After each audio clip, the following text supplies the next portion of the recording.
Dá um tempinho aí, aquele minuto básico para o pessoal ir se acomodando. Bem-vindos a mais uma das nossas lives, tá? Se alguém puder dar um ok no chat ali, vocês estão me escutando bem? Boa, obrigado, Alisson. Vamos lá. Só mais um minutinho para a galera ir chegando, tá? Bem, para quem está entrando hoje pela primeira vez, a gente aqui da InvestSmart, tá? Nós somos um escritório de assessoria de investimentos, somos vinculados à XP. E a gente tem feito essas lives aí 1 ou 2 vezes por dia, tá? Semana passada a gente fez 2, essa semana a gente está fazendo 1 por dia. A ideia é aproximar vocês aí dos gestores e das assets que a gente tem mais proximidade, mas assets que a gente aloca mais, que a gente tem das pessoas que a gente acaba confiando a alocação dos nossos clientes, tá?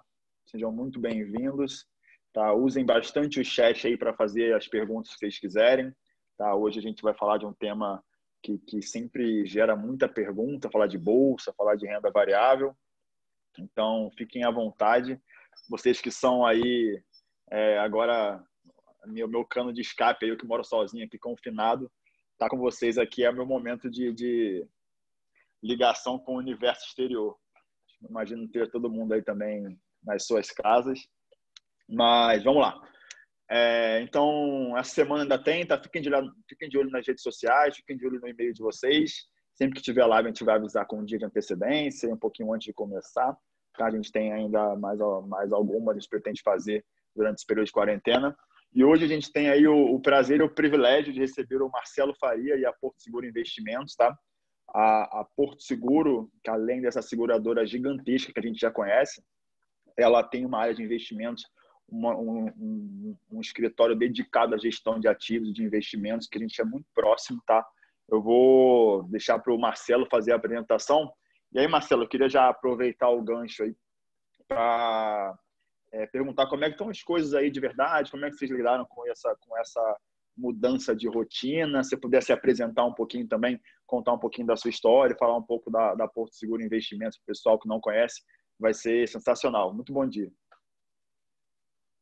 Bom dia, muito obrigado pelo convite, obrigado pela audiência. Vamos ver se a gente consegue acrescentar alguma coisa nessa confusão toda que está acometendo não apenas os mercados, mas principalmente toda a sociedade, né, de uma maneira global. Bom, começando um pouquinho como nós estamos lidando, está funcionando o home office, está praticamente todo o time de home office, pouquíssima gente indo para o escritório. Tem funcionado, cada um tem o seu terminal Bloomberg, o seu terminal Broadcast, o acesso à rede de uma maneira igual como se estivéssemos no escritório. A gente fica praticamente o dia todo em reunião, como a gente faz lá, faz os comitês de investimento, as reuniões matinais, e toma as decisões necessárias de uma maneira bastante ágil. Claro que tudo é uma novidade, né? Principalmente porque as crianças, no meu caso, não estão na escola, mas a minha mulher, ela trabalha aqui de casa também, ela consegue ficar com as crianças no homeschooling e depois em alguma atividade, mas sempre aqui no apartamento a gente também está cumprindo fielmente a quarentena. Então, essa é a novidade desse momento, né?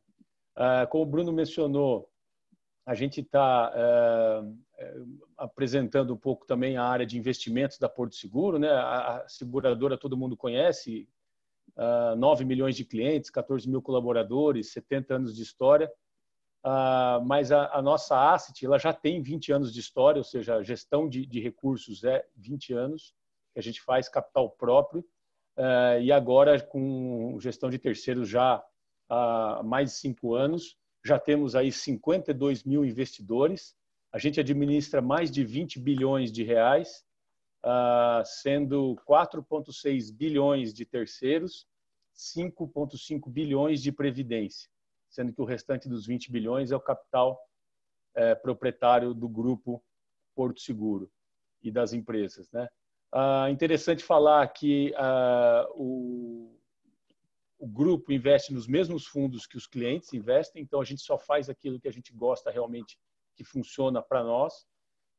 Então, isso é uma vantagem que eu vejo desse alinhamento extra que o cliente tem, né? Tudo que a gente faz para Porto, a gente vende também para os clientes.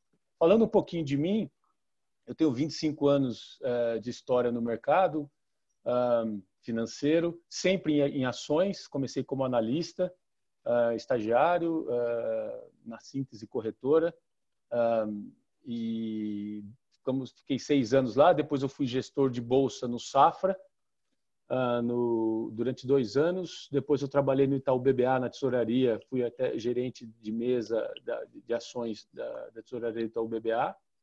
Isso foi até finalzinho de 2006, quando eu fui então para Condor Invest, ser um dos sócios iniciais lá, terceiro sócio, fazer a parte de bolsa também, abrir os fundos long only e um pedaço do book do multimercado, e fiquei lá até 2014. Fiquei praticamente quase 8 anos, 7 anos e meio na Condor.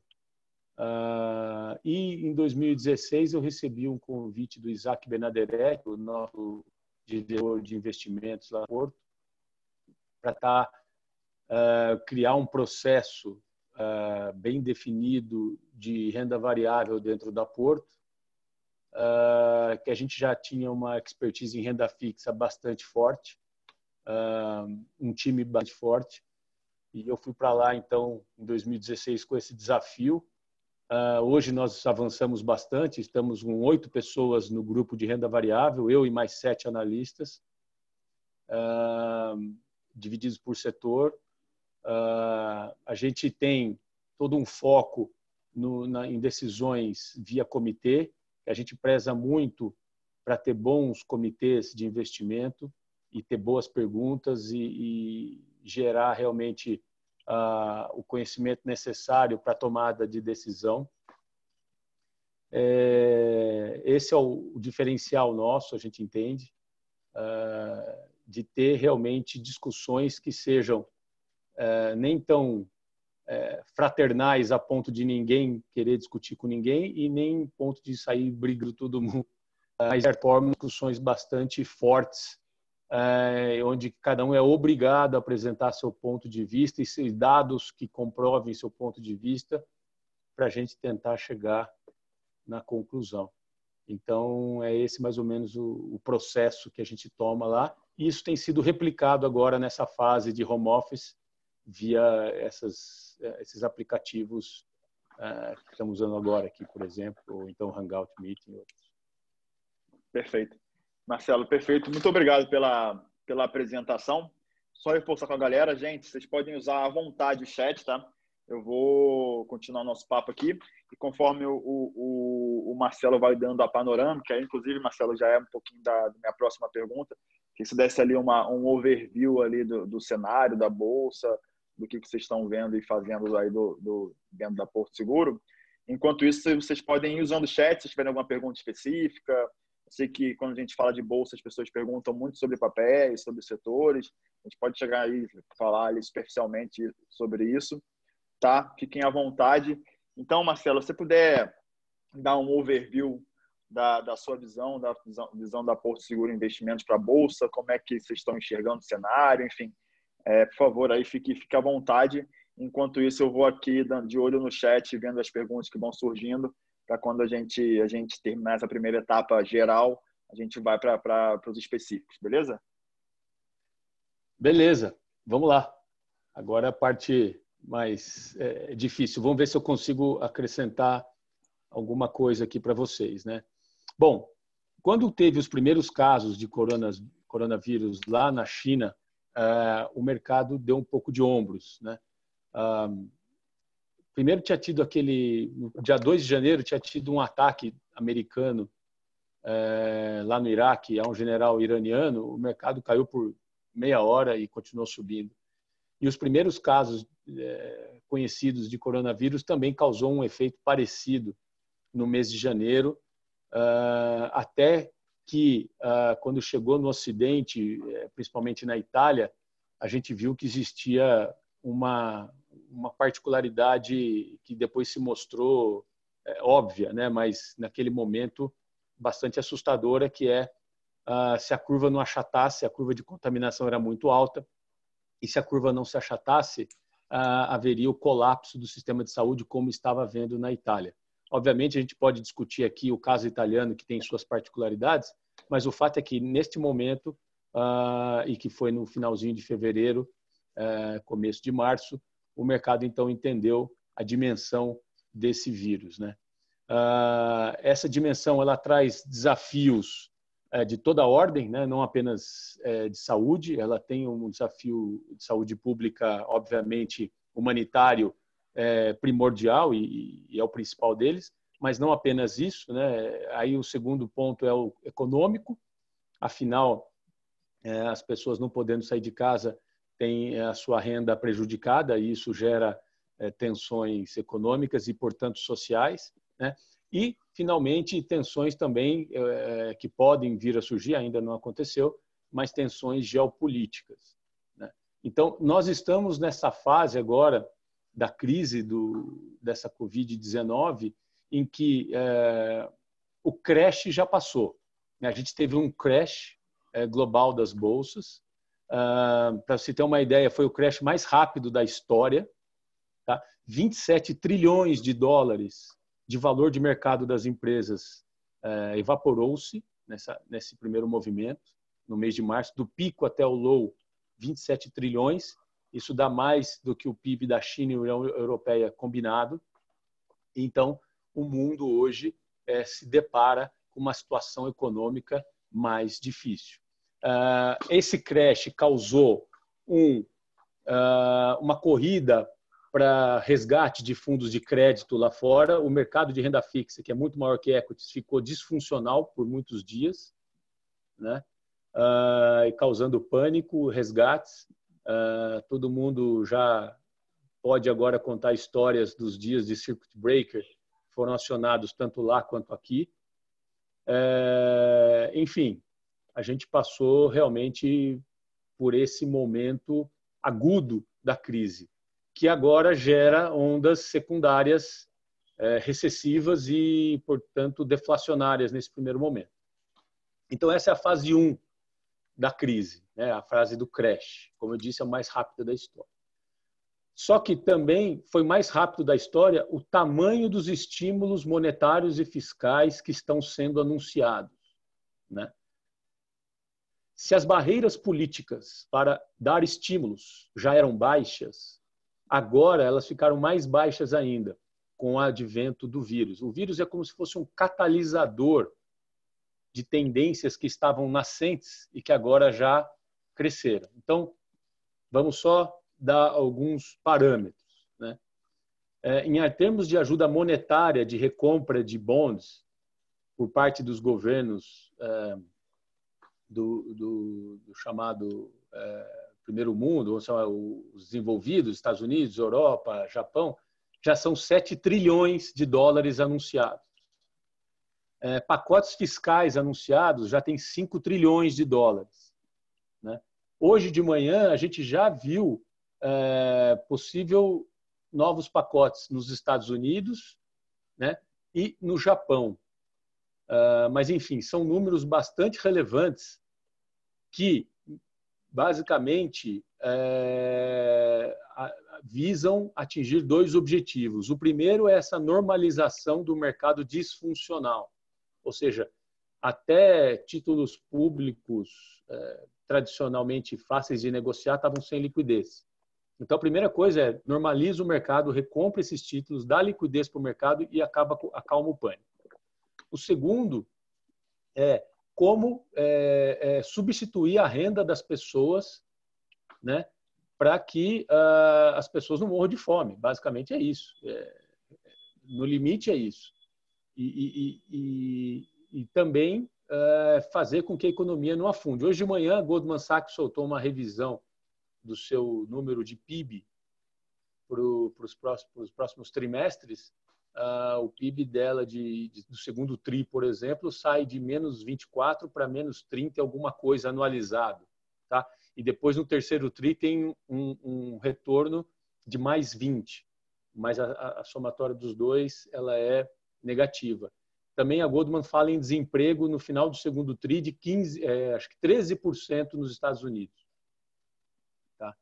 Então, nós estamos nessa segunda fase. Qual é a segunda fase? Dos estímulos monetários e fiscais gigantescos, épicos, na palavra de um estrategista global, fazendo, às vezes, de normalização de mercado e de tentar que a gente faça o que a gente chama de curva inversa, forte. Tá? Se vai acontecer ou não, é uma outra questão que eu vou entrar daqui a pouco, mas eu queria dar primeiro esse panorama de onde nós estamos. A gente acabou o crash mais rápido, estamos nos estímulos também igualmente rápidos e significativos, e aparentemente não há limite político para que isso continue para frente. Ou seja, dessa vez não é um terremoto que derrubou ponte, que derrubou estrada, que derrubou prédio, não tem construção civil, não tem. Agora é dinheiro direto na mão das pessoas.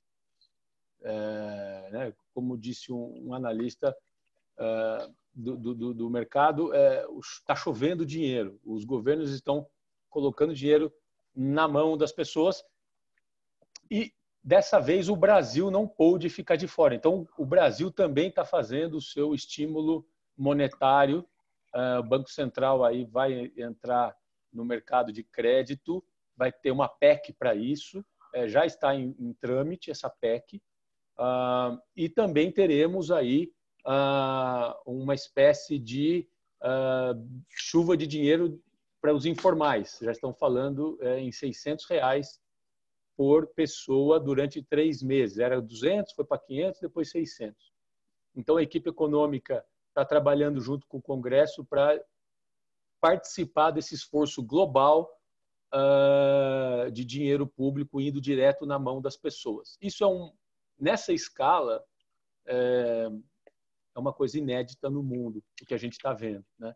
E aí tem aquelas novas teorias econômicas que dizem que o déficit público ele não é tão relevante para gerar inflação se esse dinheiro é bem usado, né? E a melhor maneira de usar seria diretamente na mão das pessoas. Então, de certa forma, há por trás disso tudo um ambiente um ambiente filosófico, digamos assim, que justifica, mesmo no mundo liberal, essa atuação do poder público para evitar a disfuncionalidade muito grande do mercado, porque isso gera consequências piores, né?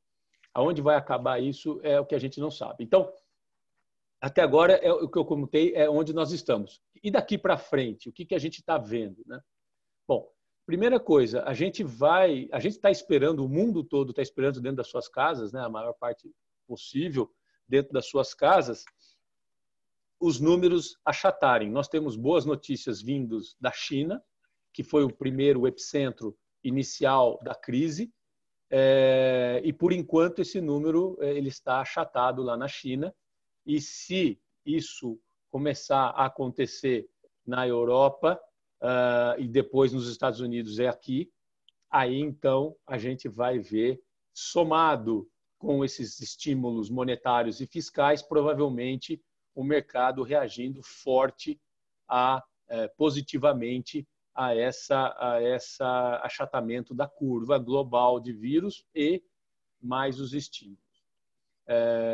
O pior cenário seria se tivesse agora uma segunda onda de dados crescentes de vírus na China, o que poderia jogar por água abaixo todo essa calma que nós estamos vivendo agora, né? Então, nós já saímos de um crash, estamos no momento de esperança e de olho nesses dados, principalmente vindos da China.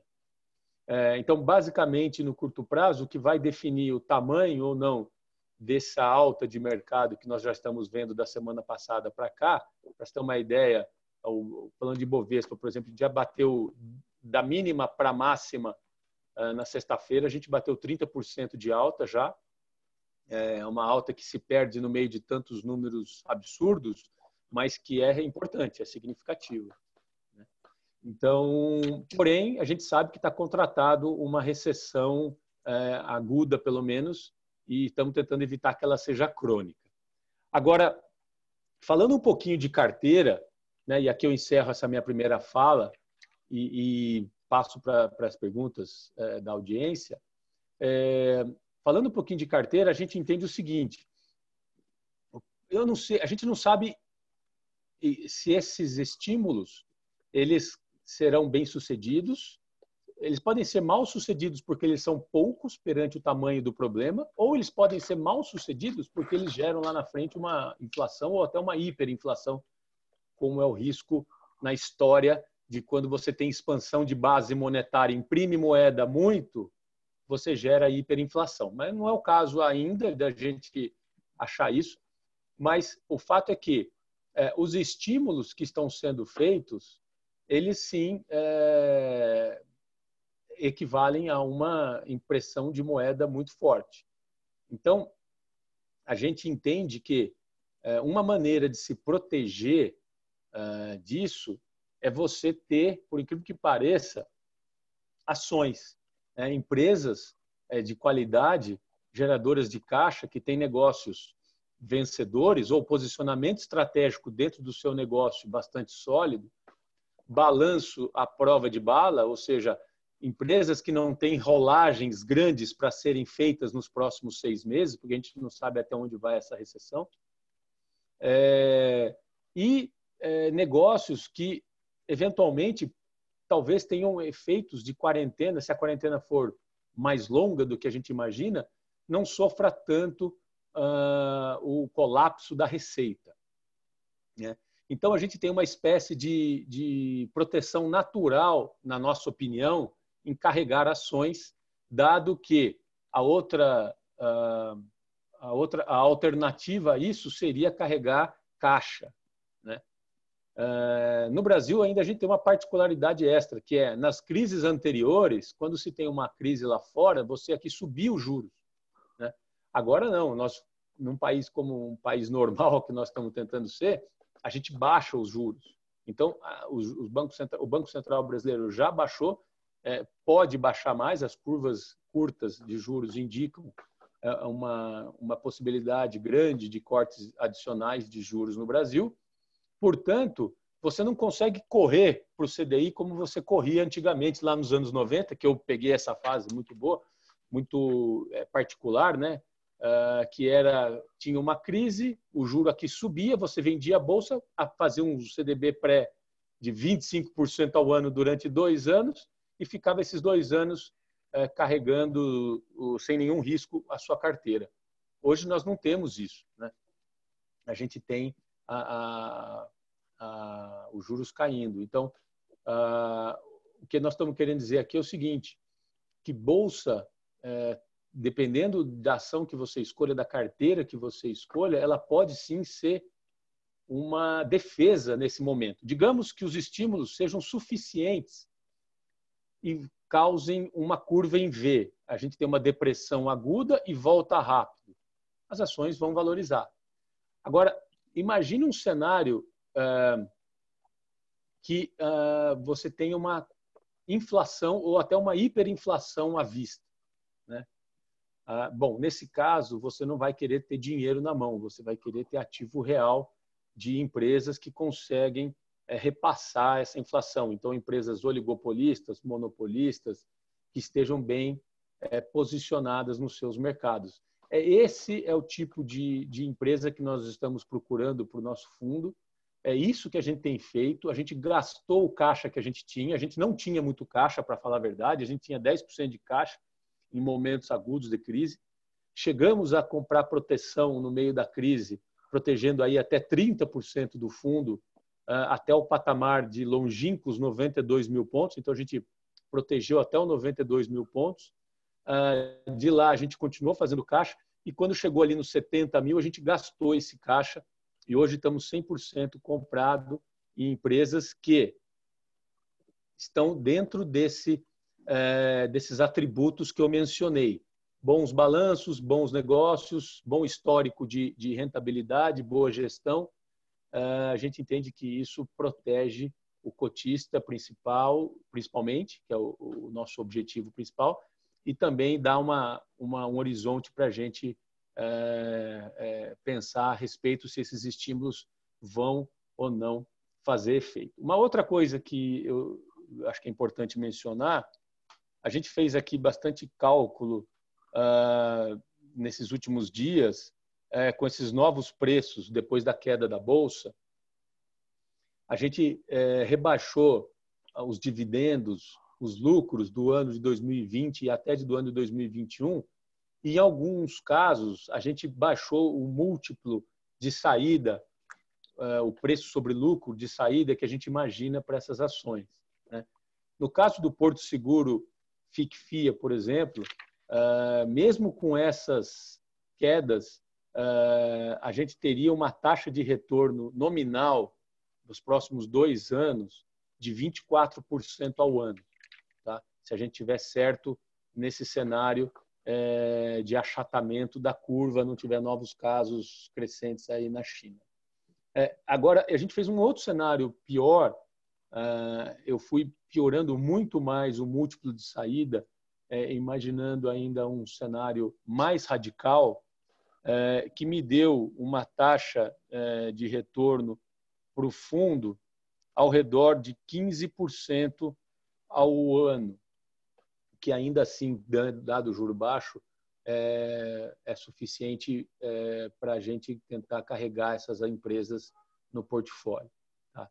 Então, de certa forma, se defender nesse caso é aumentar um pouco a parcela de bolsa. Foi isso que nós fizemos no nosso fundo, e agora estamos numa situação de total incerteza para a gente ver curva de vírus, curva de desemprego versus os estímulos que estão sendo aplicados na economia global. Eu acho que eu fico por aqui e fico à disposição aí de vocês para a gente bater um papo agora e as perguntas que surgirem. Perfeito, Marcelo. Assim, com certeza foi o overview mais completo que a gente já teve aqui nas nossas lives. Muito obrigado. Deu para esclarecer bastante coisa, já deu para o pessoal fazer umas perguntas. Quem entrou agora, gente, usem o chat à vontade para fazer perguntas sobre renda variável, sobre, enfim, essa turbulência que a gente viveu, né, está vivendo. Um ponto que eu anotei aqui, que foi bem interessante, que é uma coisa que vale a pena eu frisar, é que realmente hoje, diferente do que você viveu lá atrás, quando o juros era 20 ou 15, enfim, é que a gente sempre teve ali uma saída de emergência no CDI, que a gente ter ali um pré, como você bem falou, de 20, 25 ao ano, sempre foi ali na ponta de vista do alocador uma saída fácil para momentos de turbulência, tá? A gente destoava aí dos outros mercados, né? Da grande maioria dos mercados desenvolvidos que tem juros baixos, onde realmente o lugar de se defender e o lugar de se tomar decisões é a Bolsa de Valores. Dito isso, uma coisa também que eu queria acrescentar, quando você comentou que a gente está vendo muito menos barreiras políticas, né, muito menos limitações políticas, uma coisa que a gente comentou aqui em uma das lives foi que talvez, diferente de 2008, isso é uma coisa que as pessoas tentaram muito fazer na imprensa e no mercado, tentar fazer paralelo entre crises, apesar dessa crise ser algo realmente que ninguém nunca passou por isso. Mas um ponto interessante é que, diferente de 2008, que a crise foi meio que originada ali colocou agências reguladoras, agências de rating em xeque, um negócio meio mercado financeiro para o mundo. Essa foi ao contrário, veio do mundo para todos os mercados, inclusive o financeiro. Tem se visto muito menos resistência da sociedade e de câmaras e senados ao redor do mundo para esse dever de casa dos bancos centrais de fazer chover dinheiro, como você bem falou, é uma expressão que eu já anotei aqui para usar eventualmente. Mas agora indo para as perguntas, tá? Eu tenho uma pergunta aqui sobre Light, mas antes de eu falar sobre ela, eu acho que a gente pode aumentar ela um pouquinho e falar sobre setores da Bolsa como um todo e o que vocês estão enxergando aí como oportunidade ou o que vocês estão olhando com cautela. Então, Se puder fazer agora um overview setorial dos setores da Bolsa, do que vocês estão vendo, comprando, mas sem esquecer de passar por elétricas e talvez concessionárias e a Light, eu acho que a gente consegue, com isso aí, a gente acha que a gente já mata umas 2 perguntas que eu estou acompanhando e dá margem para criar outras 10 aí, que o pessoal, com certeza, quando a gente entrar no setor, vai perguntar mais sobre um papel ou outro, ou sobre um setor ou outro. Tá. Eu estou aqui. Vamos lá. Eu vou expandir um pouquinho a questão. A gente separa a bolsa por estilos, né? Os estilos que a gente acompanha são as empresas que são como se fosse bonds, né? Que tem proteção de inflação via contrato regulatório. No caso, a Light seria uma dessas, as utilities em geral, né? Mais os shoppings e mais as concessionárias de pedágio, né? De rodoviárias. São as empresas bonds. A gente também tem as commodities, bancos e seguradoras, empresas defensivas, que basicamente para nós é o que tem beta baixo, empresas que se beneficiam da alta do câmbio, empresas que têm beta alta, o consumo discricionário, estatais e small caps. Tá? Tem overlap entre um setor e outro. Uma empresa pode ser small cap e ser consumo discricionário e ter beta. Tá? Então, não é que a somatória dá 100%, a somatória pode dar mais que 100%. Mas aqui, vamos lá. A gente está under nos regulatórios, nas empresas regulatórias. Então, a gente acha que existe um risco não desprezível do governo, se tiver um cenário de descontrole de preço, alguma coisa assim, ou de uma recessão muito forte, do governo intervir em favor do consumidor. Então, eu não sei especificamente o caso de Light, que não é uma empresa que a gente está olhando muito a fundo, mas, no geral, a gente está under nisso. Tá? Em commodities, a gente está um pouquinho over em relação ao Ibov. Tá? O Ibov tem 22,5% de commodity na carteira dele, a gente está um pouco over. Por que a gente está um pouco over? Por causa desse cenário de estímulos muito fortes que podem, depois que passar esse período de recessão, pode haver uma desvalorização, uma corrida de desvalorização de moedas. Tá? Então, você ter ativo real em commodities faz sentido. Sendo que boa parte disso é alimentos também, que é um setor estratégico, passa a ser um setor estratégico agora, porque não importa o que aconteça, alimentos as pessoas vão ter que continuar consumindo.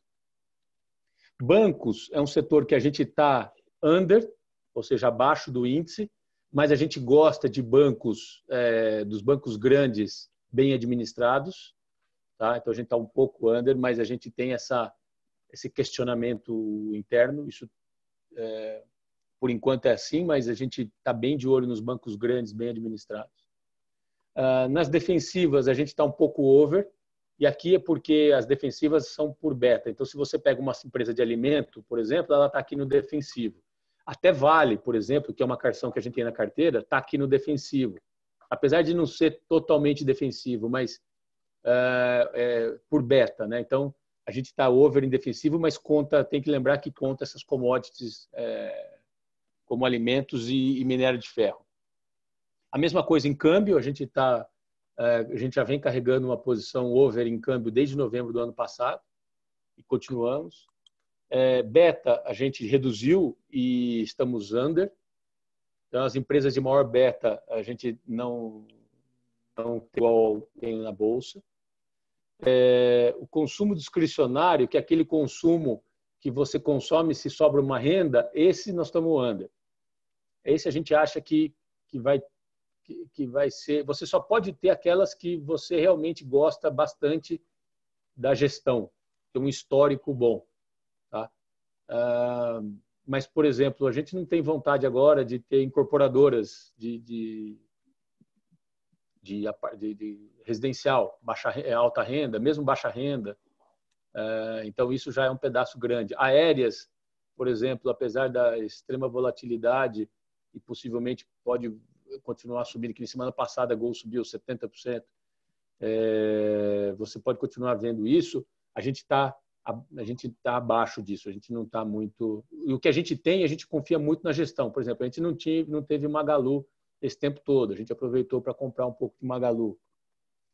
As estatais, a gente era muito over, a gente tinha bastante estatal, a gente estava muito convicto na tese de privatização, melhora regulatória, melhora de governança.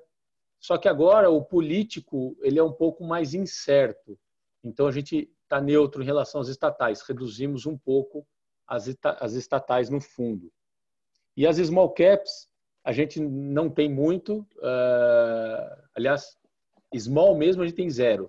Tá? Mas já é a nossa característica já há algum tempo.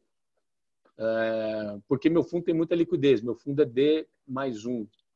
Então, carregar empresas pequenas na carteira, ela causa um risco de liquidez que eu não quero ter. Então, a gente já não tinha. E a gente continua não tendo. A gente não acha que agora a gente precisa ir lá nas small caps para buscar retorno bom. Como eu disse, a gente está mais atrás de qualidade. Então, a gente também está under nas smalls, nas pequenas, né? E algumas médias a gente tem, sim. Mas aí empresas de qualidade que podem até ser um pouquinho do consumo discricionário. Por exemplo, Magalu é uma delas. Então é isso. Em termos de setores, mais em termos de estilos, falando do que propriamente setores, eu diria para vocês o seguinte: commodities, eu acho perigoso ficar sem commodities na carteira, dado esse cenário de muitos estímulos. Tá? Consumo discricionário, a gente não está com esse otimismo todo de falar assim, não, vamos com bastante consumo discricionário, como eu tinha antes da crise, porque o mundo vai ser igualzinho que era antes do vírus. A gente não acha isso. Tá? E a gente adicionou o famoso consumo básico, né, que é remédio e supermercado, além do alimento que a gente já gostava, o setor de proteínas, a gente já gostava, a gente aumentou nessa crise. Uma coisa que a gente também, que é uma das posições mais relevantes nossa hoje, a gente sempre gostou de Rumo, e a gente tinha zerado em janeiro, porque a gente achava que a ação estava bem precificada. E ela caiu que nem gente grande, apesar de ser uma ação defensiva, uma ação que é monopolista, né? Quer dizer, não é monopólio porque você pode ir de caminhão levar a soja do Mato Grosso até o porto, mas se você quiser ir de trem, só tem ela. Ela é uma empresa que se beneficia do dólar alto, porque o dólar alto ajuda o produtor rural, né? o agricultor. Ela tem bons projetos de expansão da malha, né? Por exemplo, o projeto de Rondonópolis até Sorriso é uma que pode acontecer. Ela também tem muito capex para fazer com boas taxas de retorno de melhoria na linha atual dela, né? Na malha paulista, que ela conseguiu já a renovação. Ela tem um balanço bom, forte geração de caixa, uma gestão muito boa, uma combinação de atributos que favorecem ela num cenário como esse. Então, a gente aumentou bastante a posição no FIA. Perfeito, Marcelo. Excelente explanação. E para a galera que tá escutando, tem duas coisas aí que eu anotei aqui que são bem, bem importantes aí. Principalmente o pessoal que gosta de perguntar de setor ou de papéis específicos, às vezes as pessoas que estão procurando um FIA para local, ou as pessoas que compram as ações direto também, que são duas coisas aí bem particulares do estilo de gestão do Marcelo e, consequentemente, dos fundos da Porto Seguro de Ações. Tá? Inclusive, esses fundos estão na plataforma da XP. Tá? Isso é uma coisa também, assim, um fundo de renda variável, D1, não é uma coisa fácil de se ver, é uma coisa que demanda uma gestão muito na unha, um bom processo de análise, um bom processo de controle de risco e liquidez, são características ali fortes dos fundos da Porto de renda variável. Tá? Então, quem tem dúvida, quem quer entender mais, enfim, o pessoal da Porto está aqui acompanhando. os assessores, o seu assessor da InvestSmart também está disponível aí. Ele tem total acesso ali aos fundos da Porto que estão na plataforma. Mas duas coisas que eu queria frisar aí, que eu gosto sempre de ir anotando aqui, eu já anotei um monte de coisa, que são características do estilo de gestão do Marcelo e que são dicas valiosas para quem está ingressando na Bolsa ou para quem gosta de Bolsa de Valores, de acompanhar na unha papéis.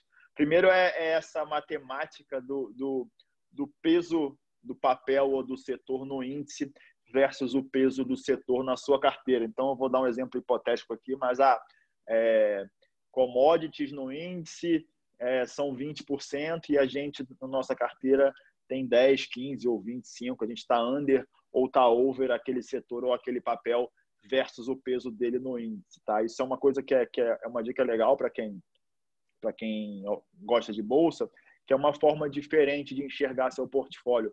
Como o seu portfólio está distribuído versus o índice. E aí pode ser o índice que você gosta mais, obviamente a gente usa mais o Bovespa.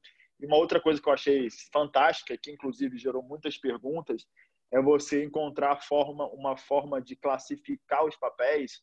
Ou seja, quando a gente fala de setores, normalmente o pessoal vai no feijão com arroz ali, utilities, commodities, e, enfim, bancos. E se vocês perceberam, o Marcelo, quando fala de setores, ele reclassificou isso de uma outra forma dentro do fundo dele. Defensivas, beta, estatais, consumo básico, consumo discricionário. Então, quando vocês encontram formas de reclassificar o portfólio de vocês, não sair do feijão com arroz setorial ou core business das empresas, vocês acabam tendo uma outra forma de enxergar oportunidades. Tá? Opa, peraí, vamos olhar aqui consumo básico. Tem consumo básico, tem farmácia e mercado, etc. Então, eu queria frisar esses dois pontos aí que foram sensacionais para que sirva de dica para o pessoal. E agora eu já pulo para algumas perguntas, que tem um monte aqui. Falamos dos setores, então a gente matou aqui umas duas perguntas. Tem a pergunta que fala um pouquinho sobre o índice Bovespa no curto prazo, tá? A pergunta do Edi. Bom dia. A Ibov tem se mostrado lateralizada nesta região de 74 mil pontos.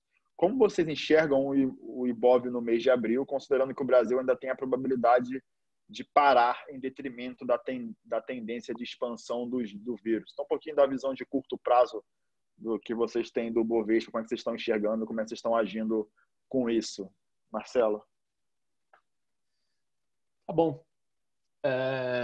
Mesmo numa época difícil como essa, de extrema volatilidade, existem momentos mais fáceis e mais difíceis dentro de uma crise como essa. A gente foi capaz de mapear bem que a mola estava muito comprimida, abaixo de 70 mil. Como eu disse, eu cheguei a gastar meu caixa quando eu estava 70 mil pontos. E de lá a gente viu a Bolsa bater 61.600, se eu não me engano. Dos 70 até os 61.600, foram várias camadas de pânico que a gente conseguiu detectar razoavelmente bem, que era o mercado de crédito não estava funcionando, o mecanismo de circuit breaker no Brasil estava errado, não sei se a B3 vai mudar ou não, mas o fato é que quando parava o futuro, antes do à vista, a turma que precisava vender o futuro vendia o à vista e não encontrava liquidez e acelerava o movimento, piorava a situação, né?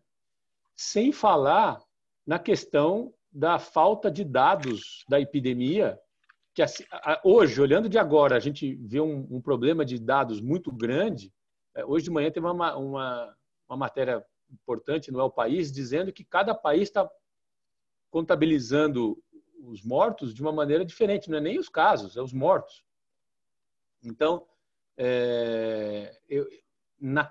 naqueles 70 mil até os 62 mil, mais ou menos, ali teve outras camadas de pânicos bastante fáceis, digamos assim, de endereçar com um tempo curto. Então, ali a gente estava com uma convicção alta de que a Bolsa teria um espaço para voltar aí para a região dos 80 mil pontos, como chegou a bater, como eu disse, na sexta-feira passada. Agora, nessa faixa de 74 mil, para falar a verdade, eu não acho que está fácil da gente ver os próximos 10 mil pontos, se vai para 84 mil ou se vai para 64 mil. Mesmo no meu time, nas discussões hoje de manhã, a gente tem uma galera dividida. O que a gente sabe é que ter caixa é risco. A gente quer ter ação. Ah, mas pode cair 10 mil pontos? Pode. Mas eu prefiro ter bolsa do que ter caixa, porque, primeiro, o meu objetivo é bater o Ibovespa e eu vou perseguir esse objetivo. Eu acho muito tarde para ter caixa, nas palavras do Howard Marks, um dos maiores investidores aí de todos os tempos. Teve uma live com ele ontem à noite na XP e ele falou isso, agora é tarde para caixa. Então, eu acho tarde para ter caixa também. A gente já achava isso, vendo o cara falar lá, a gente fica até um pouco mais confiante de que a gente está no raciocínio correto. Um raciocínio simples, não é nada sofisticado. Assim, eu não sei o que vai acontecer em abril com a Bolsa. O nosso time está dividido, mas eu acho que ter caixa não é uma boa para um fundo que tem que bater o Ibovespa. E eu, como pessoa física, eu também aumentei minha parcela de ações. E aí eu ficar pegando, dizendo, não, peraí, mas está 74 mil. Quem sabe volta para 60 mil se os casos no Brasil piorarem, o Bolsonaro continuar brigando com o Dória, sei lá o quê, tal. Eu vou vender agora para tentar pegar quando voltar nos 60 mil. Eu acho muito arriscado, dado a volatilidade do mercado. Então, a gente está tentando fazer coisas simples, empresas de qualidade, que vão navegar numa quarentena curta ou até numa quarentena longa, que é aquele conceito de perda permanente de capital, né? Para a gente não incorrer na... Porra, digamos que eu estou certo, mas a quarentena dura mais e o cara precisa rolar uma dívida grande e não consegue rolar dívida porque o mercado não normalizou ainda. Então, a gente está fora desses casos. Então, a gente está desse jeito, assim, respondendo a pergunta, sem querer fugir da pergunta, mas não sei. Agora, 74 mil pontos. Perfeito. Quer saber? Assim, Não, posso até ter a intuição de que acho que vai subir um pouco mais, porque, de novo, os estímulos estão vindo e eles não vão parar. Mas eu acho muito arriscado fazer trades de curto prazo nesse momento de extrema volatilidade. Perfeito. Talvez a frase final aí foi a resposta da pergunta. O mercado altamente volátil, com muitas incertezas, que é muito melhor a gente aumentar ali o que a gente está enxergando, que a gente tentar acertar o curto prazo. Eu acho que a live ontem do Howard foi o mercado financeiro inteiro assistiu, né? Foi sensacional, e eu anotei essa frase para o pessoal lembrar que agora é tarde para a caixa. Ou seja, se você não fez lá atrás, quando a bolsa estava a 100, se não tinha caixa, que foi uma coisa que você falou que vocês tinham, então vocês aproveitaram para usá-lo agora, então talvez não seja a hora de fazer caixa pensando em bolsa de valores, em estratégias de renda variável. Tá? Excelente. Aproveitando um pouco do gancho, eu já vou para as perguntas que fogem um pouco tem umas perguntas que são mais ali para o lado de outras crises, de OPEP, etc. Já vou chegar nelas, mas eu queria pegar um gancho dessa parte de agora é tarde para caixa, da parte que muita gente está querendo entender o que comprar. Você podia falar um pouquinho mais do que você vê como, quando você falou em setores, você falou do setor dos defensivos. E o pessoal começou a perguntar aqui como é que você defende o portfólio. Então, se você defende de alguma outra forma, através de opções, perguntaram, ou se você foca nesses setores defensivos e você puder falar um pouquinho mais a fundo do que é esse setor defensivo.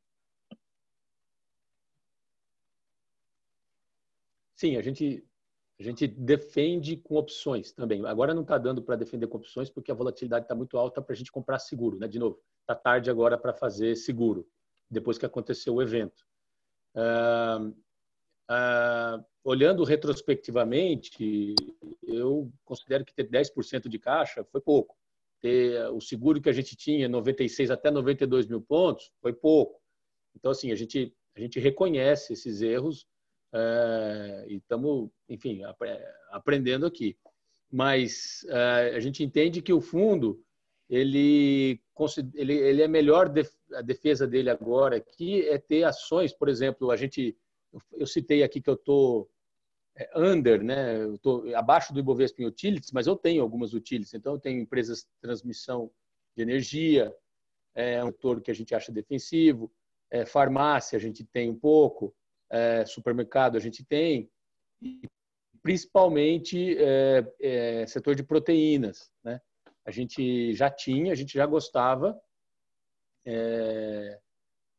e a gente entende que é uma proteção nesse momento de falta de renda para consumo discricionário. Então, eu cito os consumos básicos, né? Farmácia. E a gente também tem laboratório, né? Farmacêutico. No caso, é Hypera. Então, são isso. E aquela empresa que eu citei anteriormente, que é a Rumo, que é a empresa de logística ferroviária, a gente entende que é um caso defensivo também. A quarentena pode durar o que for, que ela vai continuar levando soja do Mato Grosso para o Porto e do Paraná para Paranaguá. Então, de novo, farmácia, supermercado, proteína e infraestrutura, no caso, que é ferroviária para setor agrícola. Perfeito. Perfeito, Marcelo. Isso aí highlights aí da nossa live, dicas valiosas para quem está olhando o mercado, pensando em que setor e que papel comprar. E tem uma forma prática de vocês abraçarem essa estratégia como um todo, de defensiva, de rumo, que é comprar a tese do Marcelo, que é mega vitoriosa, tem se mostrado vitoriosa ao longo do tempo dentro dos fundos da Porto Seguro. Vou sair um pouco do olho do furacão e vou falar um pouco das crises que a gente está ali, que estão ali paralelas. A gente viu lá atrás, junto com a explosão disso que a gente está vivendo, a OPEP, enfim, Rússia, Arábia, superprodução de petróleo, preços do barril, do crude oil despencando. E se puder comentar um pouco sobre a visão do mercado de óleo e gás e um pouquinho do que vocês acham que vai ser esse mercado, falar um pouquinho também do que vocês acham dessa briga entre países na OPEP, para a gente ter uma panorâmica disso também, que foi a pergunta do Pedro Vasco, vai ser bem legal. Bom, como disse um colega meu gestor no Twitter há umas semanas atrás, o vendedor quer vender mais barato e o comprador quer pagar mais caro no petróleo. Então, a dimensão da disfuncionalidade que nós estamos vivendo. E por que teve essa disfuncionalidade? Basicamente, a Rússia se negou a aplicar os cortes da OPEP propostos pela Arábia Saudita, e a Arábia Saudita, em represália, ela resolveu, então, aumentar a sua produção, ela que é a maior detentora de reservas e produção do planeta. Isso acabar com o chamado shale gas nos Estados Unidos, que tem um preço mínimo necessário para que financie os investimentos muito maior do que nós estamos vendo hoje. Então, Rússia e a Arábia brigando afeta os Estados Unidos. Em outras palavras, a gente poderia usar uma palavra forte aqui, chamada chantagem. Está havendo um jogo de forças para ver quem quer dominar ou tirar o outro player do mercado de petróleo. Simultaneamente a essa questão da oferta, tem a questão da demanda, que enquanto os dados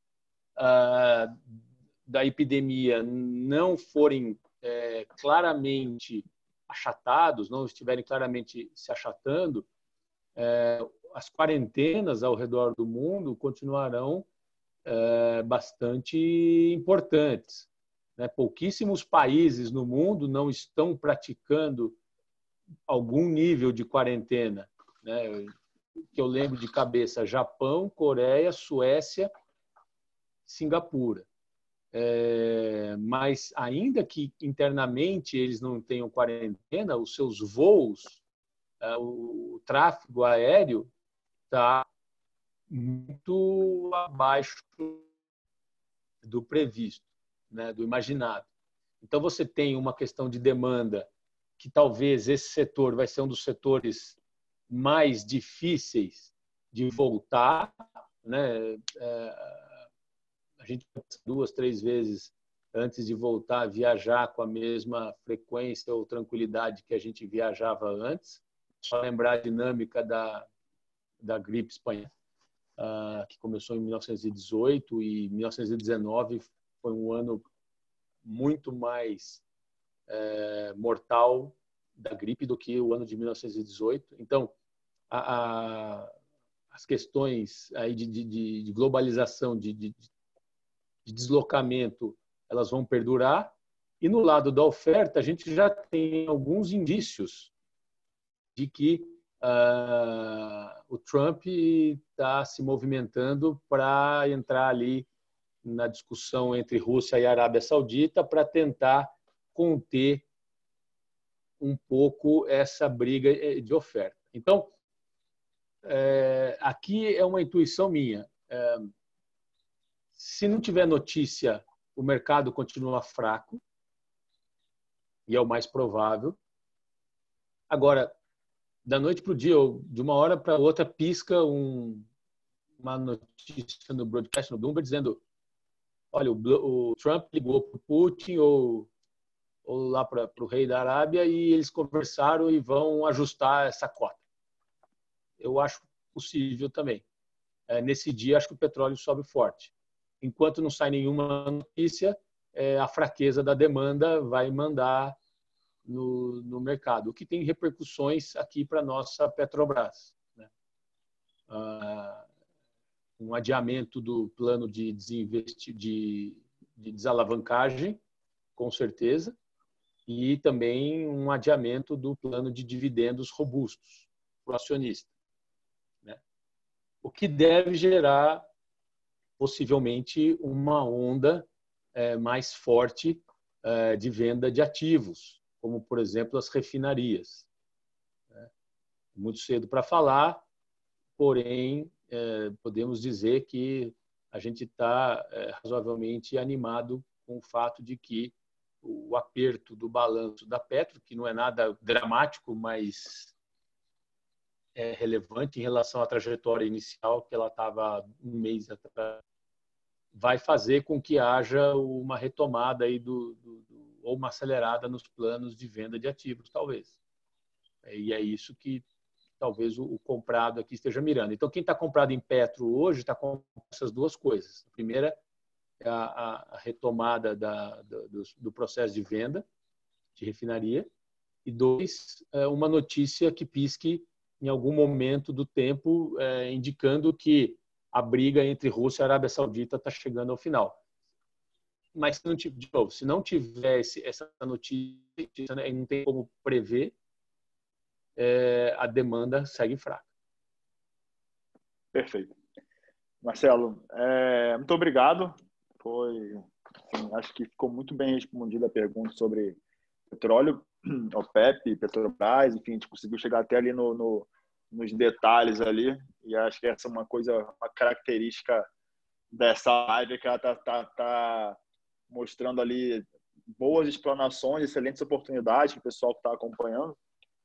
A gente está chegando ali no finalzinho, mas antes da gente chegar no encerramento, queria que você falasse, assim, também pode ser bem superficialmente, como vocês estão vendo aí em questões de portfólio, esse impasse entre fica em casa, vai trabalhar, lockdown, vertical, horizontal. Hoje você comentou que você teve você tem continuam os comitês, continuam as reuniões diárias. Então, eu imagino que você se reuniu com o seu time de analistas hoje. E se você puder falar um pouquinho de o que precificou, o que não precificou, se vai demorar 15 dias ou 2, 3 meses, aí um overview dessa loucura que está, tanto política quanto social, do lockdown. Verdade. um assunto que virou apaixonante aqui, suscita paixões aqui no Brasil, né? Eu citei alguns países que não estão praticando quarentenas, né?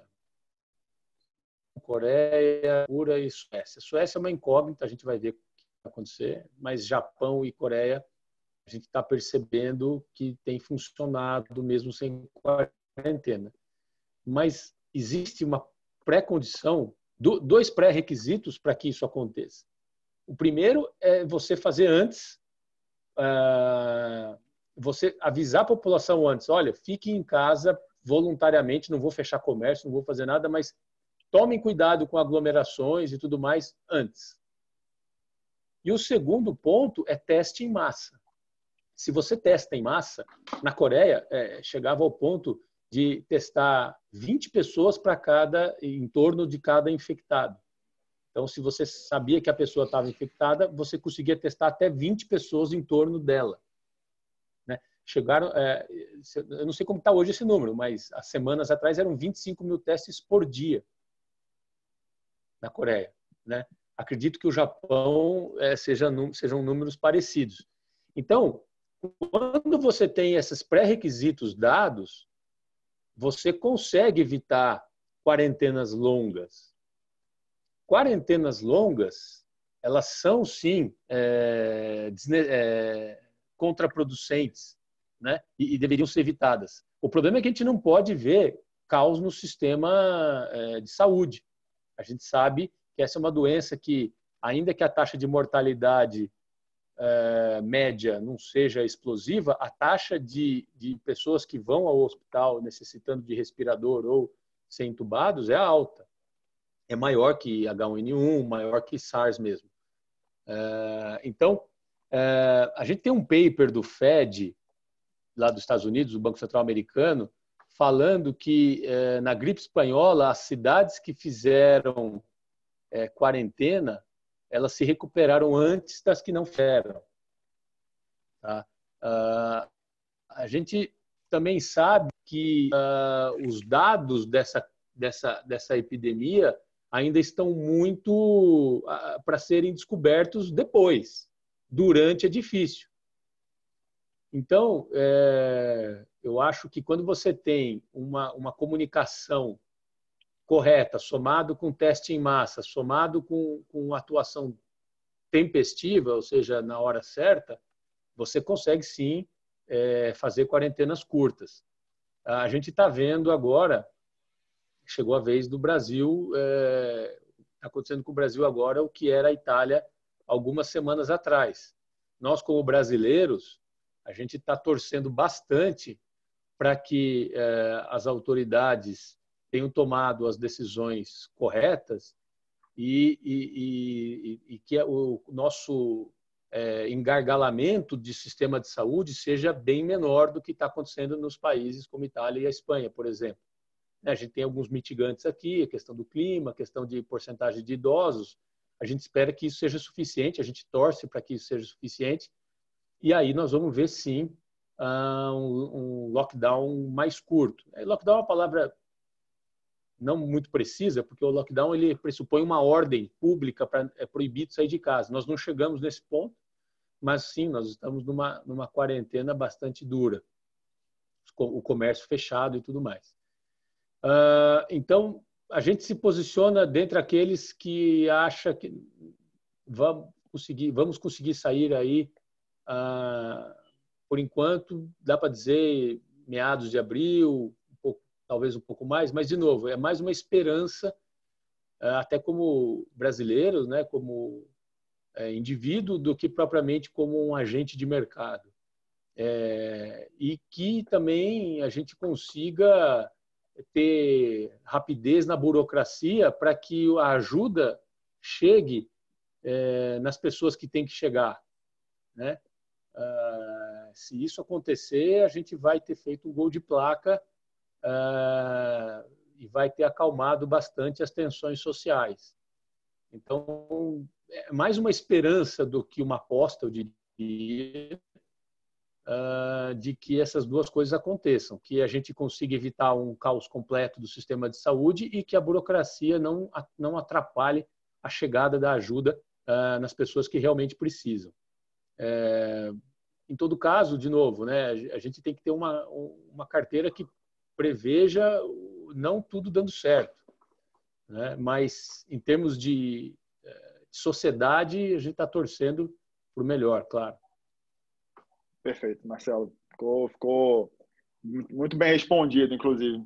Tá? A gente já está chegando no finalzinho, queria lembrar a galera que os fundos da Porto Seguro estão na plataforma da XP. Tá? Qualquer coisa, podem ir ali na InvestSmart, no seu assessor de investimentos. O que a gente está fazendo agora, o nosso próximo passo é fazer um atendimento 24 horas nas redes sociais. Já já vocês vão escutar sobre isso aí. A gente vai ter sempre um assessor disponível online também, então fiquem de olho nas nossas redes sociais. E a gente tem, além da proximidade com o Marcelo e todo o time da Porto, a gente tem as lâminas, os materiais, enfim, os relatórios lá da Porto e dos fundos de renda variável da Porto. Só procurar seu assessor lá na InvestSmart, que ele te ajuda com isso. Dito isso, Marcelo, sempre eu gosto de encerrar. Se você puder dar uma dica para o investidor, uma mensagem de otimismo para a galera que está aqui assistindo. A gente chegou aí a ter 170 pessoas assistindo.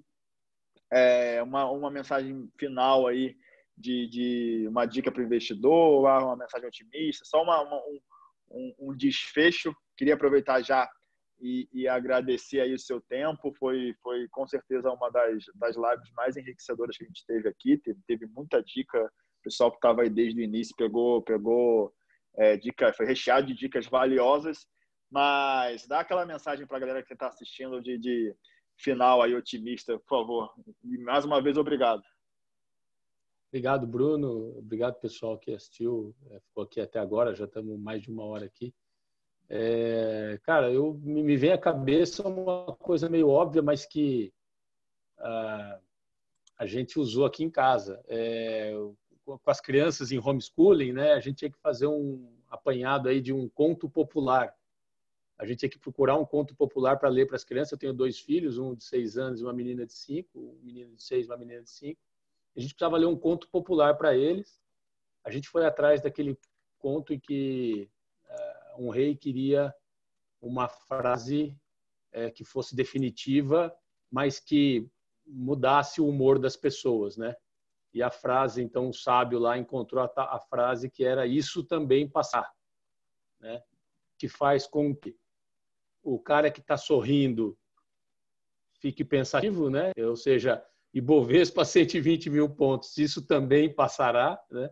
E que também serve para a hora de crise, né? Essa crise, como todas as outras, também vai passar. Então a gente leu esse conto aí popular para as crianças na escola, mas que não deixa de ser uma coisa eterna, né? Que vale a pena a gente sempre lembrar disso, que a gente vai ver a gente vai ver consequências ainda da primeira onda de epidemia. Acho que nossa vida talvez não seja a mesma no futuro. A gente vai ter nós vamos usar mais esse veículo aqui do Zoom. A gente vai, enfim, nossa vida não vai ser igual era antes. Mas o fato de ser diferente não quer dizer que seja ruim. A gente vai aprender muito, né? E isso também passará. Quer dizer, esse momento que nós estamos difícil, que nós estamos passando, vai ficar para a história e vai ser uma história para a gente contar. E a gente tem que tirar o melhor dela. Perfeito, perfeito, Marcelo. Mais uma vez, muito obrigado. Muito obrigado também ao time da Porto que estava aqui também acompanhando com a gente. Vocês são sempre muito bem-vindos, são um parceiro nosso de longa data aí. Vamos readaptar, nos reinventar e fazer isso mais vezes, que o pessoal gostou bastante. Tá, galera? Muito obrigado também. Obrigado, viu, Bruno? Obrigado, abraço. pessoal. Obrigado, Marcelo. Até a próxima, gente. Até a próxima.